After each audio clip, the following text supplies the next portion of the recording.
I will share my screen. Let me see. Okay.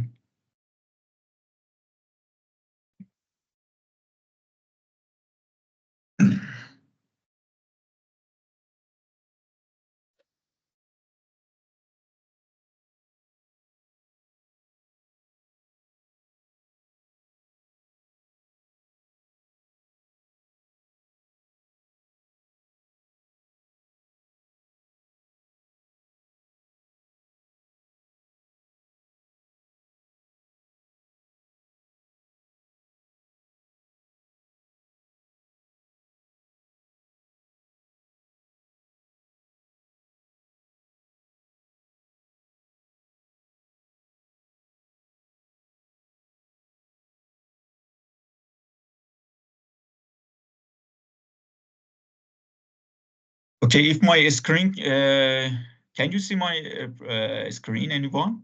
Uh, Yeah, Doctor, yeah, we can see your screen. okay, great. Okay.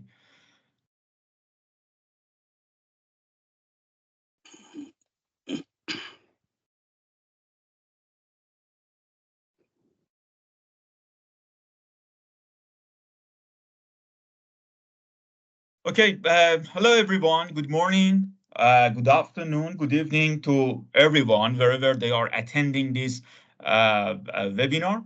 I am Ali Rahman, hosting this payment webinar series, an initiative launched recently at Southwest Jiaotong University, aimed at enriching our academic environment by connecting with distinguished international scholars, experts, and researchers in various domains of payment engineering and materials to share their insights and expertise as a speaker in this webinar series. In fact, the core objective of this initiative is to expose our students, researchers, and faculty alike to the forefront of research and the latest advancement in pavement engineering through this pavement webinar series. In episode 4 of this webinar series, the title of today's presentation is Permanent Deformation Behavior of Asphalt Mixtures Under Controlled Confining Pressure, according to ASTM D8292. And our today speaker is Professor Mofreh Saleh from University of Canterbury, New Zealand. Dr. Saleh is a professor of civil engineering at University of Canterbury. He received his PhD in 1999 from Arizona State University. And also he is a fellow of the American Society of Civil Engineers. He is also a registered professional civil engineer in the states of California and Arizona. Dr. Saleh also served as a member of the Transportation Research Board TRB Committee on Rigid Pavement Design from 2013 to 2016, and he is a current member of the Standing Committee AKP 10 on pavement condition and evaluation. Dr. Saleh is also a member of several professional societies, such as the American Society for Testing and Materials, chartered member of Engineering New Zealand and Engineers Australia.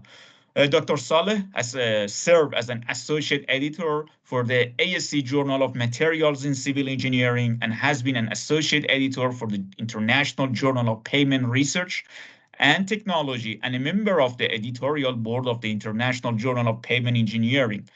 And prior moving to academia, he joined the California Department of Transportation as a transportation engineer in the major maintenance division. And during his tenure, he was involved in several major highway projects.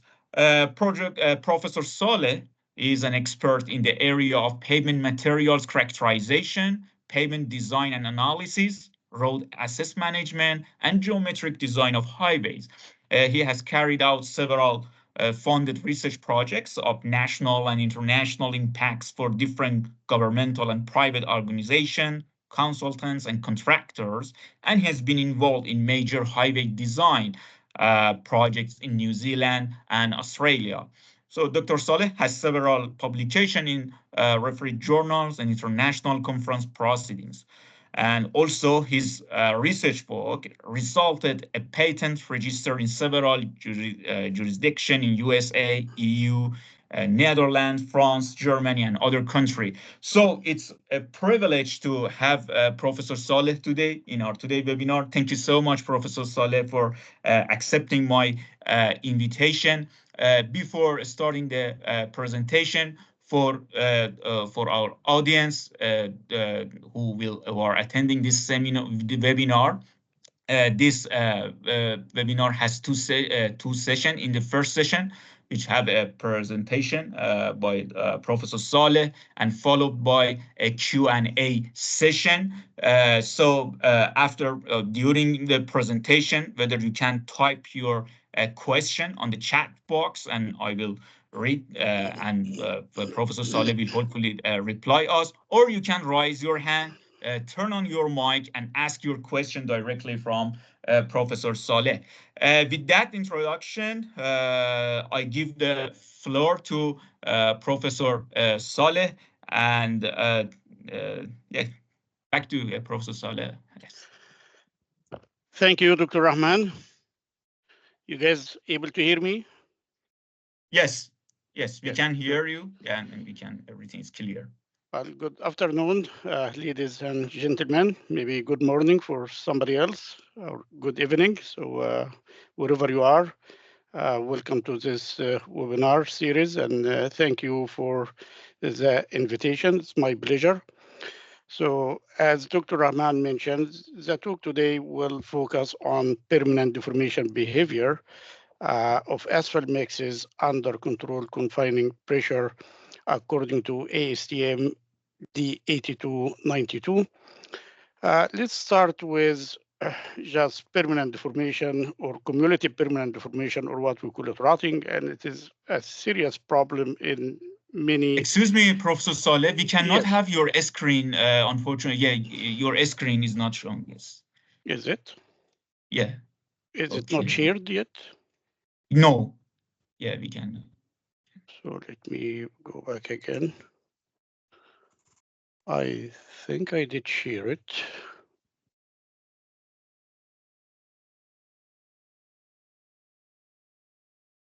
Are you able to see it now?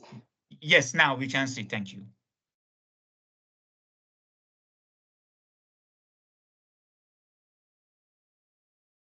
Okay. So let's go through just a simple definition that many of us probably aware of, but I would like to get through that because this will we will build the whole presentation and the whole method about these facts. So rotting is a major failure in many of flexible pavement, and we define it as cumulative permanent deformation that happen under repeated axle loads. In fact, it is due to two displacement, vertical and horizontal movement. These two together cause the cumulative permanent deformation. It's not just vertical, it's not just horizontal, it is both. So I would like you to underline this when we come to the wheel tracker and talk about the issues with that. So if we look to a simple case like this, when we have only depression in the wheelbase, there is no evidence of any humps or any indication that there is lateral movement. Usually this issue, it is a lack of compaction in the field. It's not necessarily a big problem with the mix itself, like as a shear strength. Solution could be simple, and basically we fill the rot with some things like microsurfacing or repave it, and then this can probably solve the issue.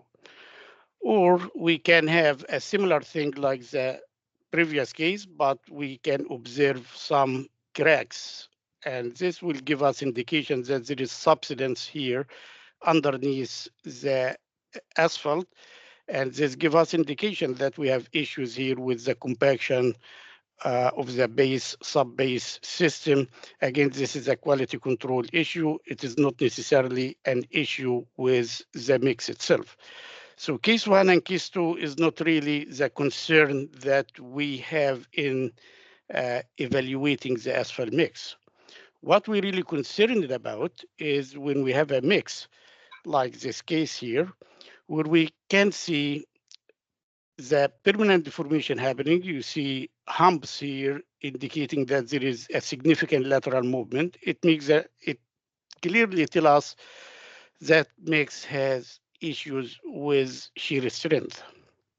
And I commonly get communication from people said, oh, we got this kind of rut, we filled it, it come back again, we try to pave it come back again. So the issue here, no matter what you're gonna do here to fill the rut, you're not gonna solve the problem because it is the whole mix here issues with shear strength here. So there is no cheap or cost effective. And this is what we need to avoid in the first place when we design the mix and we test it and evaluate it. So this, as I said, people come and say, well, we got it, we fill it, it come back again. This will give you a clear indication that your mix is lacking shear strength. You have a problem here. I get also from people said, oh, look, we did the testing in the lab according to the conventional wheel tracker. We got maximum rut depth less than 6 millimeter after 15,000 cycle, and yet we got the shear failure in the field. So this clearly telling me that we have a false positive or false negative, like the test telling you, yes, you're right, but in reality, when you got this in the field, it failed by shear failure. So this indicates that the current testing using the conventional wheel tracker is not really sufficient. And I'll explain why when we come to the next slides. And this was the reason that we came up with a new method. And this now is standardized under ASTM 8292. And basically, it is a modification of the current wheel tracker system in a way that we control the lateral or confining pressure during the test from start to end. I will discuss this in detail.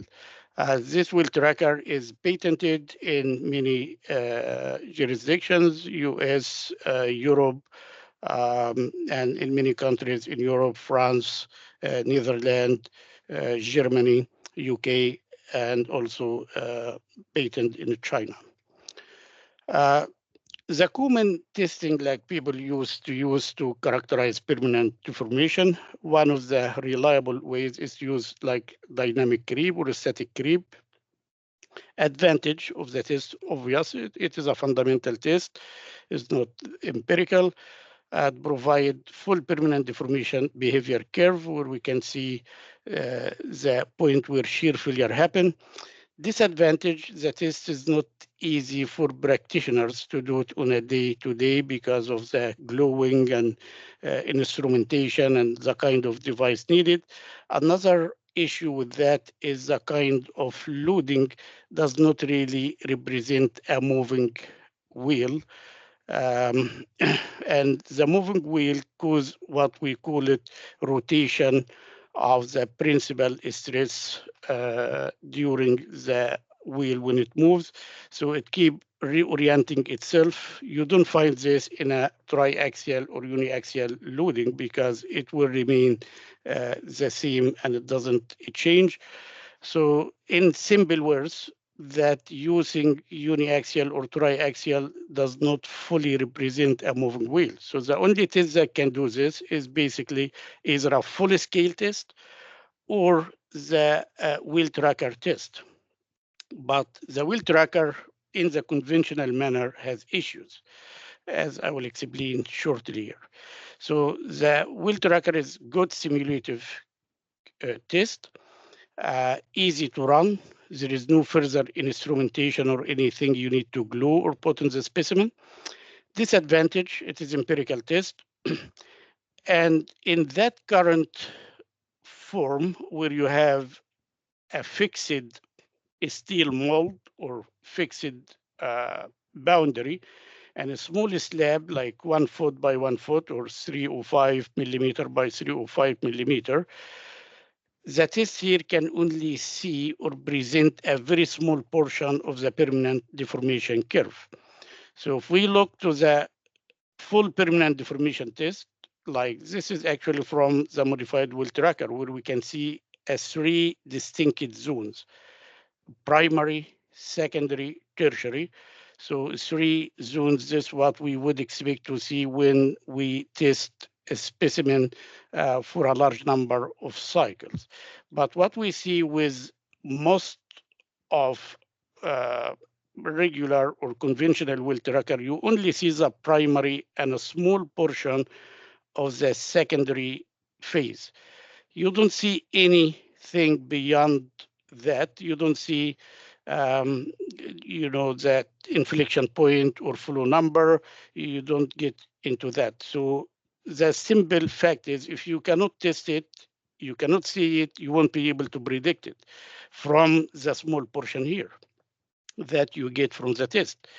A simple analogy that I tell people: if you imagine that you run a tension test for a steel element in the lab, and all the time your test will finish in here. So this is the only part you can see. This is the only part you can predict. You possibly can get young modulus, but you will never be able to predict what is yield, what's maximum tensile stress. You cannot predict all that. The same thing here. If this is the only part you test in the conventional wheel tracker, this is where you can get your information. You cannot predict that from the data you get in here. So in summary, current versions of the wheel tracker have some serious issues, and that's what led us to come up with a modified wheel tracker. And as I said, this is patented in many jurisdictions here. This is some real testing, and this is a screenshot we get for the seam mix, for example, here.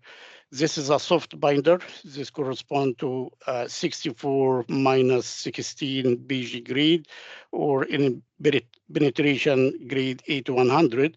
You see the conventional test after 50,000 cycle, it just gets a primary stage plateau. It doesn't bring anything beyond 2.5 or 2.25 millimeter. When we run the same test with the modified wheel tracker, we clearly can see inflection point. We can see how the three stages of the material. When we got a harder type of mix, see this one is a soft binder. We got a hard binder with lower air voids.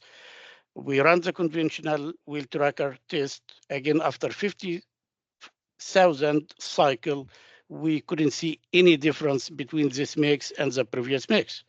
When we tested this in the modified wheel tracker, we clearly could see the three distinctive zones, and we could see the difference between the hard and soft binder. So this test, like around inflection, you get it here 42,000. The other one is the inflection point here is much lower, so we can see a clear difference between the two mixes.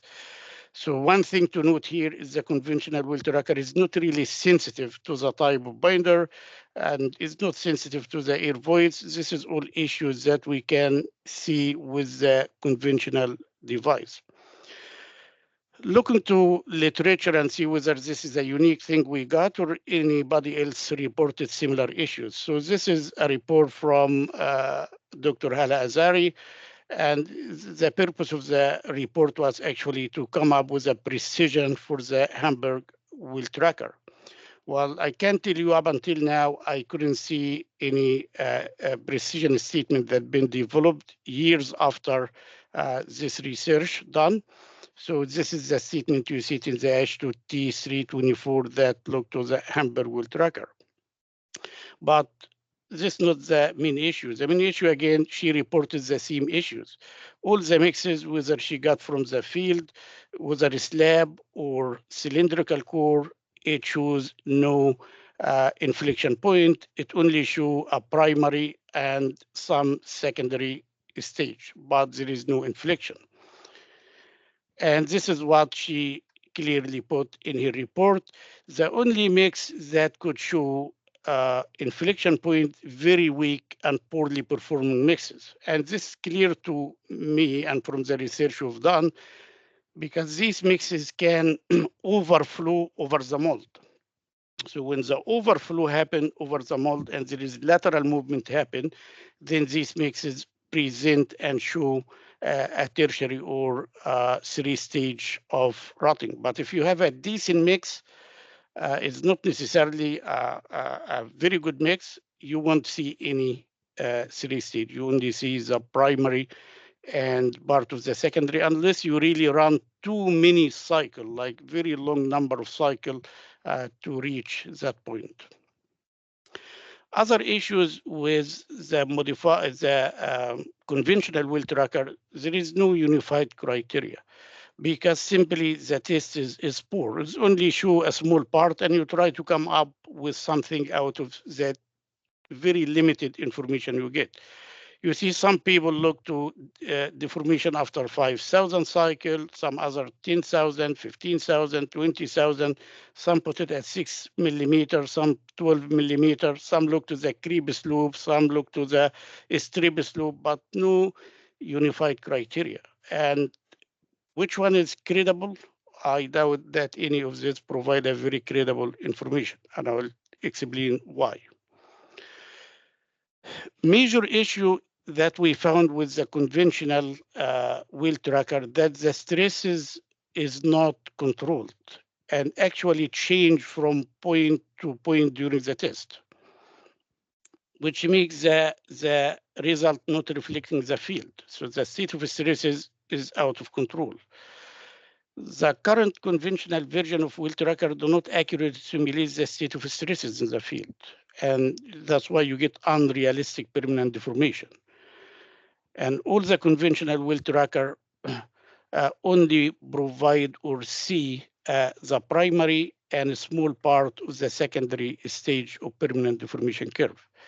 The main reason is this kind of confinement. When you have a small specimen, 305 by 305 or whatever around this, and you have a very solid, rigid boundary, not allowing the specimen to laterally move, then you have an issue here, as you will see. Whether this with the slab or with the core, you have here inside a very confined mold like this. This is just to give you some analogy. If you imagine you have a core, you put this core inside a steel mold and it is fully confined, you put a plate in and you try to test this in uniaxial test. You won't get anything, because every time you apply the load, the specimen try to deform, it is fully confined inside the steel mold.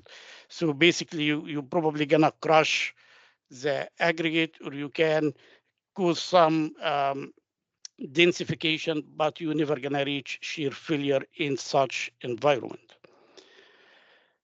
So the analogy here for wheel tracker, when you track the specimen along this yellow track here in the wheel tracker, the specimen will tend to laterally move. When it tends to laterally move, there is reactive pressure that will generate around the mold here. If you have a very large specimen, probably these stresses will diminish, as I will explain later on. But with the 300 by 300, there is obvious reactive pressure here. And this reactive create confinement. And the higher the confinement, the higher the stiffness. And this will give a totally different environment from the field condition. For us to test this hypothesis, we just modify the wheel tracker and put here a movable plate or plate in here. We attach this with a load cell.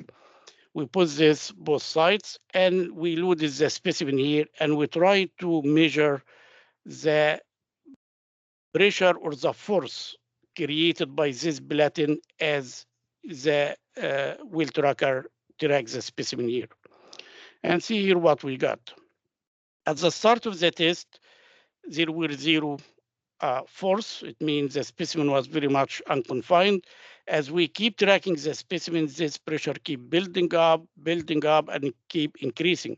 It means at every stage of the test, you have totally different confining pressure. So this is what I'm saying. You have a variable state of stress.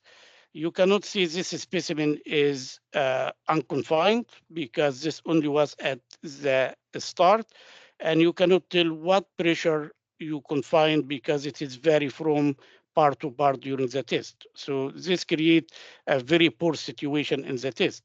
You cannot run viscosity test while your temperature vary from start to end. You have to fix the temperature in order to see. We measure the viscosity at this temperature because it is a very critical parameter. We know confining stress is very critical, especially when we test at high temperature, when the asphalt makes at its lowest stability.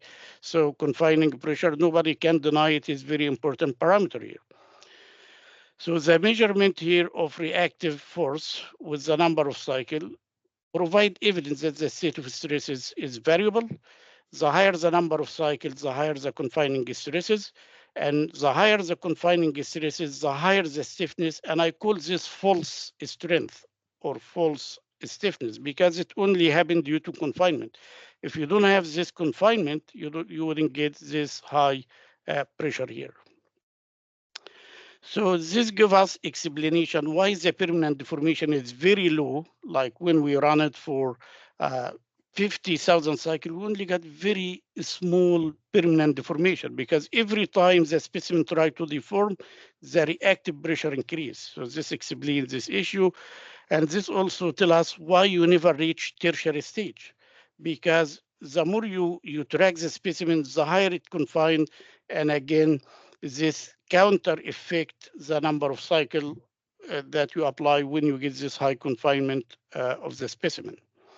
So in order to overcome this, we created a modified system in which we can control the stresses here through pneumatic or hydraulic rams, where we apply the pressure here, and this pressure will remain constant from start to end. We can control this 0 for unconfined up to 30 kilopascal stress, and this will remain constant. We can measure here, we have sensor on the side platen here, where we can measure the lateral deformation. So we can measure both vertical and lateral deformation concurrently with the number of cycle.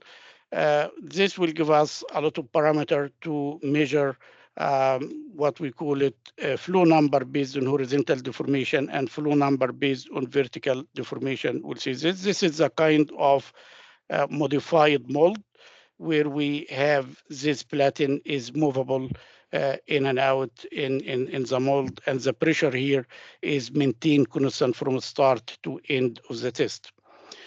The beauty about that, you can run the test at different confinement. You can have it low confinement for outside lanes that has least confinement by the shoulder. You can run it at a higher confinement if you have intermediate lane that is more confined, or whatever. You can actually control the confinement. We provide guidance here of how would you calculate or estimate the confinement confining pressure that you would use. The most conservative case is to run it unconfined, but you can run this at whatever confinement. As I mentioned, you can do some estimation based on the active and passive airs pressure that's generated here from the pavement thickness and the lateral confinement of the shoulder. So modified wheel tracker offers several test options. For the confinement, we can measure flow number for vertical deformation, for horizontal deformation. We can measure the point where both the vertical and horizontal intersect together, and we call this like the critical number of cycle, and I will mention why. and then this parameter can better characterize permanent deformation. If we look here, this is actual data where we have horizontal. This is the 3-stage clearly shown from horizontal deformation. This is the vertical, the red one for vertical deformation.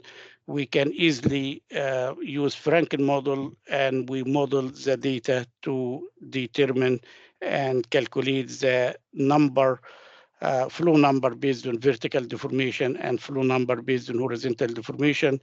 When both together intersect, this is the point where you see the horizontal deformation will start to overtake the vertical deformation, and this point here where the instability will happen, you see the specimen will start to reach failure progressively and very quick at this point in here when the horizontal deformation will overtake or get faster than the vertical deformation.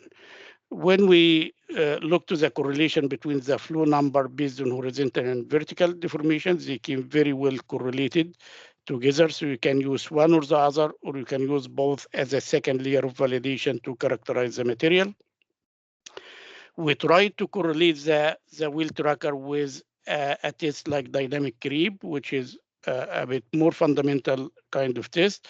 We run this for different specimens, different air voids, different binder, and we found that the data is very well correlated. It means this gives reliability to the modified wheel tracker, and both again in flow number based on vertical deformation and horizontal deformation came very well correlated with the dynamic creep flow number.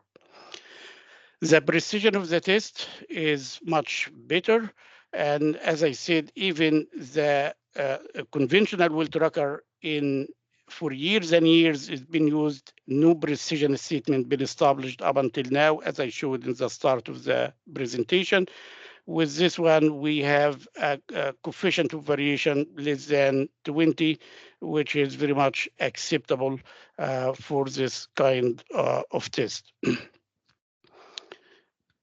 The test is very sensitive to air voids. So if you change the air voids, you can see difference in permanent deformation that you measure. If you change the binder content, it can capture it. If you change binder type, if you change the temperature, you can see clear difference in the data. To show you some independent, this work is not done by us here at Canterbury, but I got this from Osterod, so I'm acknowledging them in here, this in the report.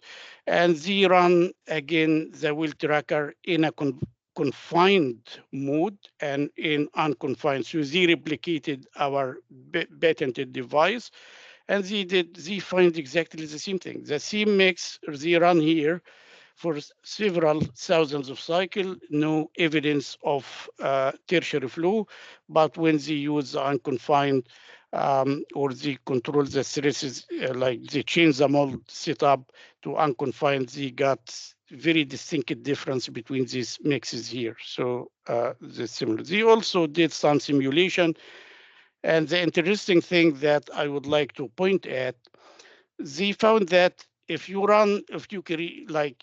have a slab side size of 900 millimeter by 900 millimeter, this will produce a similar result or similar stress state for a 300 millimeter of the unconfined setup that we run here. So I put this here in red against this from Osterod report.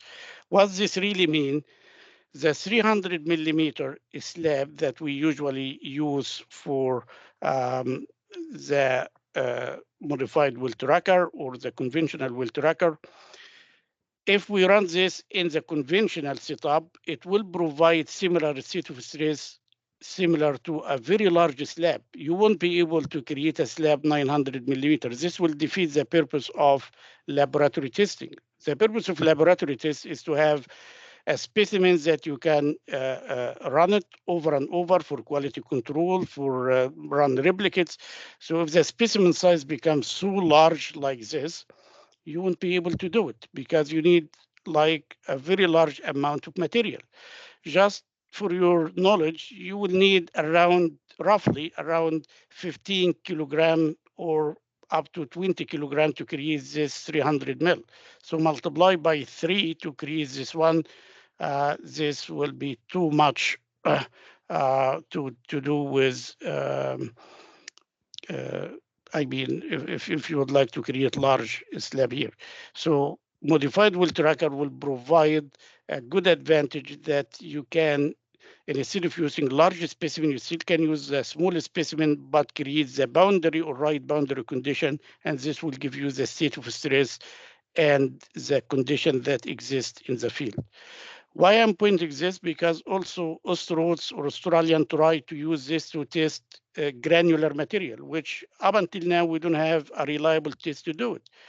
So when they try to use the seam 300 by 300 in a fixed mold, they came to the same issue, that primary and plateau, nothing happened, even after many cycles. So they came up to the conclusion, let us make extra large specimen. And they created what they call it extra large wear tracker. Well, the same issue here. When you have a large specimen, you will need a very large specimen here. And this will not going to be easy or practical to do. So if you can do this with a modified well tracker, then this will again provide a great advantage to test unbound or gravel material in the well tracker. So one specimen just in the extra large, like almost 200 kg, this is too much to do. Time-wise, material-wise, you won't be able to do this on a quality control, quality assurance kind of environment here. Then we can run this again with a small specimen, but we control the state of stress. So the device can be modified to account for a thicker specimen. Also can be modified to run the compaction in the mold, so you don't have to transfer the specimen and run this on granular material. So advantage here of the modified system, when we fully control the lateral confinement, it becomes possible also to run numerical simulation, whether using discrete element or finite element, because we have clear understanding of what is the state of stresses as the boundary, and we can replicate this in the modeling. With the existing conventional system, you have no way to tell because you have a variable state of stress, as I mentioned. So we run this here. So this done by Dr. Low, and he done here 2D numerical analysis using discrete element, looking here to slab in unconfined mode. And we can see clearly, like he is showing here, the slab, this is in our lab, and see this is show like this block, which like showing a clear shear failure here, and the specimen start to crack at the end of the test. This is because the lateral movement again is getting very large, and you get a clear shear failure here. So this is not cracking happened because the specimen is like a normal fracture here. This is because the shear failure that happened due to excessive lateral movement, and gives here a very clear permanent deformation here.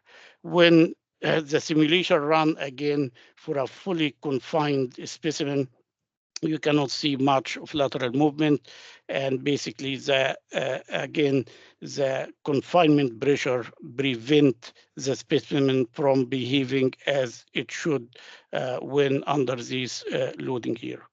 We also ran finite element simulation. We came with quite close result between the predicted and measured data. All this can help people in mechanistic analysis to come up with models verified and validated. So most important here for that, or some of the important feature of the ASTM 8292, all the specimen tested here under controlled lateral pressure, so we can control it. We can run the test at 60 degrees Celsius for all performance grade with a PG, the higher temperature higher than 50, or at 50 degrees Celsius for those PG lower than 50 degrees Celsius. We can also test moisture sensitivity by conditioning the specimen outside in a water bath for 24 hours, where you can get a full conditioning for the specimen, take it back to Hamburg or take it back to the modified well tracker and test it. The current situation with Hamburg, you don't really put enough time, like after 5 hours or so, this doesn't really show too much of moisture sensitivity. We also can change the type of tire. Like in the wheel tracker, we design it so you can have pneumatic tire or you can have solid hard tire on it. So you can also look to the differences between these things. So in conclusion here, conventional wheel trackers or Hamburg wheel tracker do not accurately measure permanent deformation because of the boundary condition around the specimen. Also, the state of stress, which is a result of the boundary condition, is variable, and this provide a reliable result here. Modified wheel tracker provide full control of the stresses from start to end of the test and provide both horizontal and vertical deformation, which can be used to assess and evaluate the permanent deformation. With that, I will finish my presentation and I'm happy to answer any question. I hope I finished on time. I'm not exceeding my time allocation. Thank you. Okay, thank you. Thank you so much, Professor Saleh.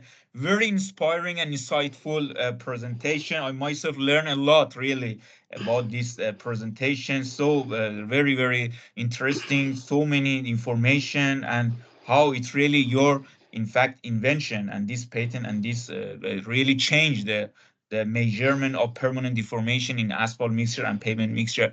So now I would like to ask among our audience if anyone has any question, please raise your hand and turn on your mic, or you can type your question. Okay, I think I got one. You can type your question on chat box, and I would be happy to read them. Okay. Uh, okay, so one audience mentioned that Raj Kumar, it's really a great talk. It's clearly understood that how much important is to maintain the confinement pressure level. With this background, I am very curious to know about the influence of type and stiffness of foundation. Could you please give us a brief overview on it? So From I Raj think, Kumar. Yes. yeah, I Yes. think probably the question is how about the condition of the base of sub base? This is the question is.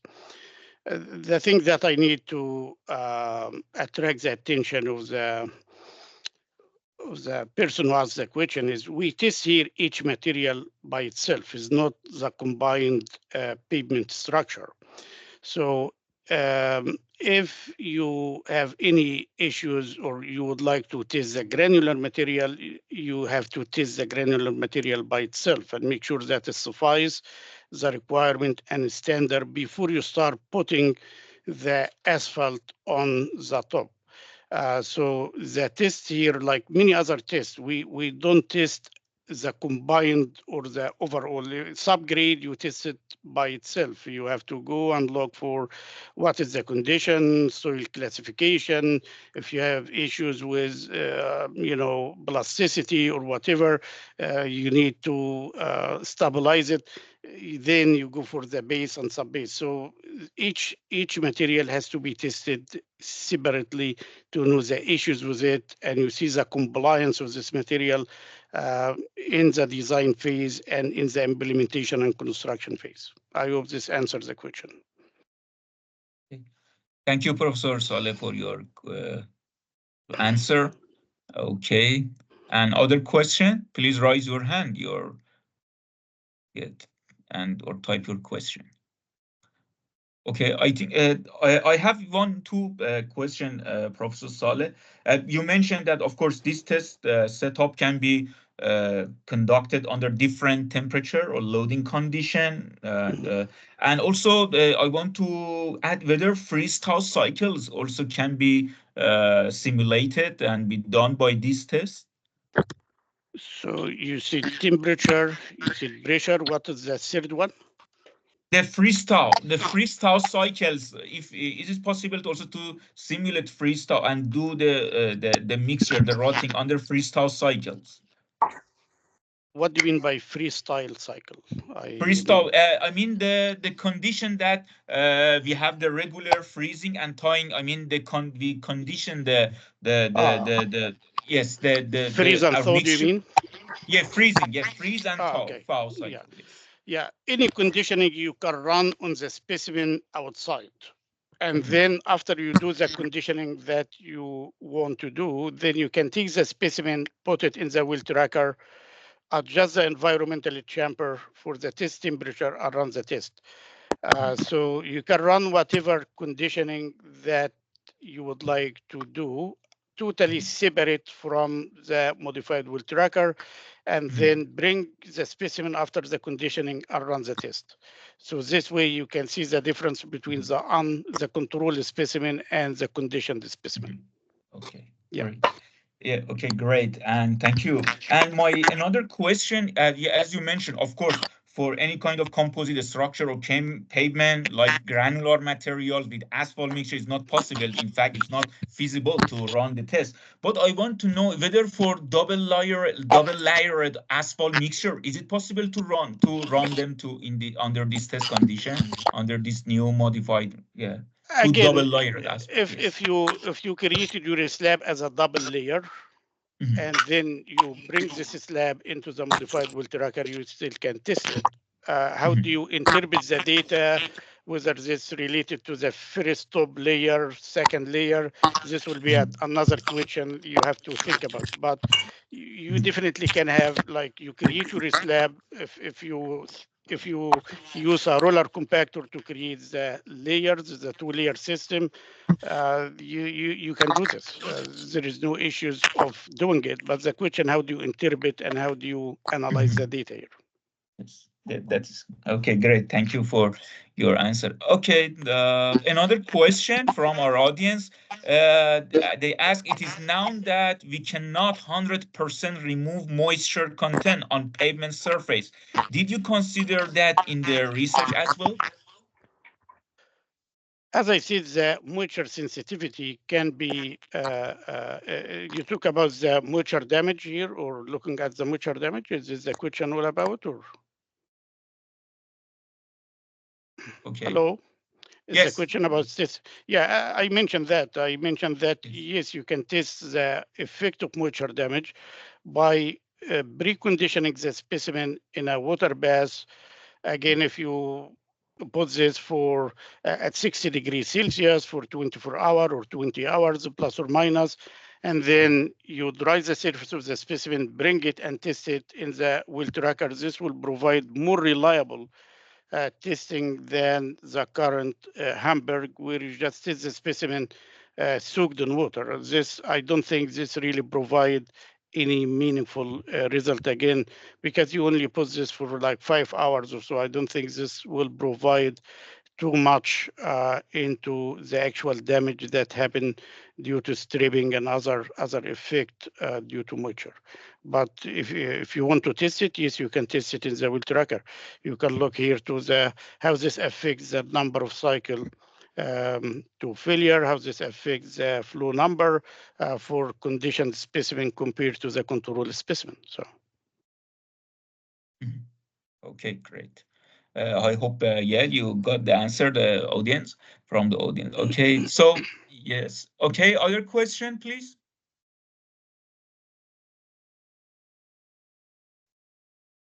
Okay. Okay. So I have my last question, Professor Saleh. According to your experience, because you done and you invented this setup and you run so many tests, if we can say or mention any existing limitation on this setup, if there is any limited, do you think, or based on your experience that you done, if there is any existing limitation or some more further improvement on that this device? Or The current device that we patented here, again, we like the current version, we control the lateral stresses parallel to the wheel tracker. I think this is the most significant part, but people also can do this from all sides. If you would like to control the stresses from the four sides of the specimen, probably this would be a bit more expensive to create for the mold. But as of limitation, again, anything will have a limitation. There is a scale difference. Like ideally speaking, when you need to test this, you need to test it in full scale, whereas a tire scale is the same thing as the pavement scale. We scale down here the pavement, we scale down the wheel. Whether this provide a full representation, I don't think it will provide the full representation, but it is a far much better step than the existing system. So we understand that, it is not going to be one-to-one to the field condition, but it is better and a bit more control in regard of the state of stress and the variability of these stresses during the test. But again, as I said, ideally you wish to run a full scale, but this is not something you can do on quality control and quality assurance. You would like to have the smallest possible sample in the lab. To do this in the shortest possible time. You can replicate it once, twice, 3 times. You do this in a short time, you get a reliable and repeatable result.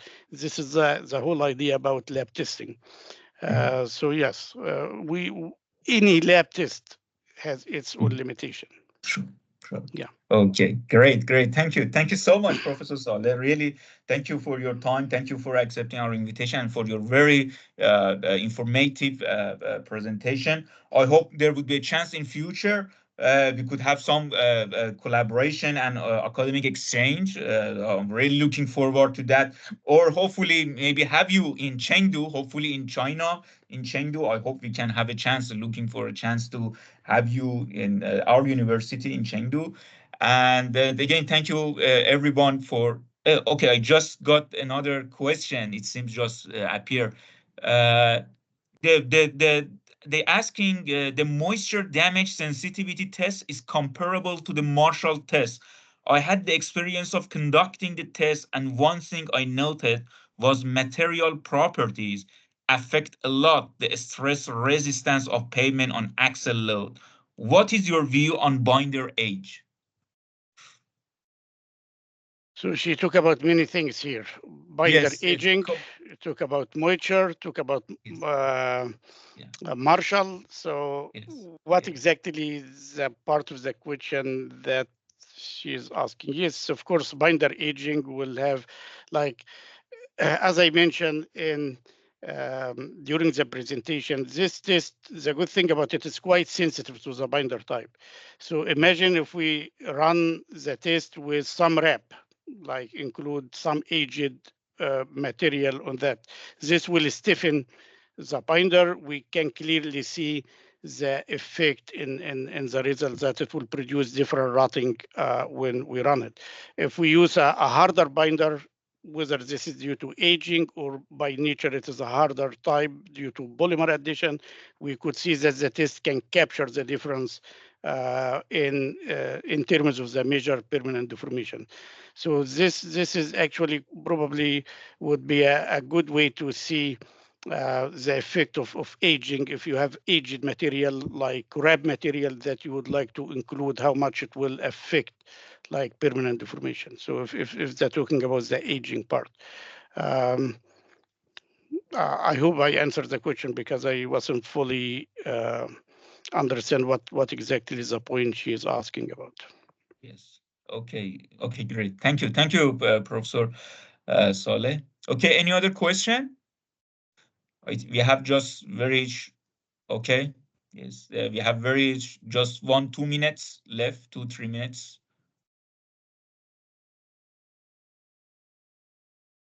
Okay. So.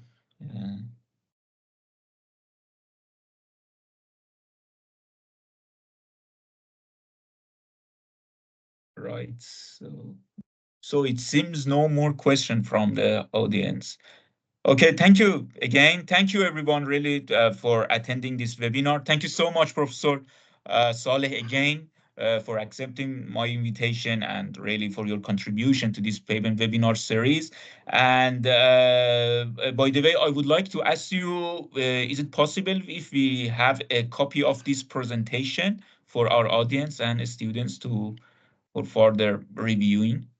I'll try to get you a copy and send it later on. It's getting a bit late here now, but Sure. yeah. Yes, So yes. it's my pleasure, and very happy that to contribute to your seminar series, and I hope that people got to know something about the new standard, and if anybody interested in this modified wilt tracker, whether in academia or industry, or please let me know, and we'll be happy to help.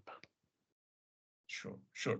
Of course. Thank you, everyone. Thank you, Professor Saleh, again. And please stay tuned for our upcoming webinar series. In this week, we have two other guest speaker on this week, and we will inform you in advance. Thank you, everyone, for attending this webinar, and hope to see you again in our future seminars. And okay, bye. Thank you, Professor Saleh, for attending. Thank you. Thank you, everyone, and have a nice day, Bye. Thank you. Bye. Bye.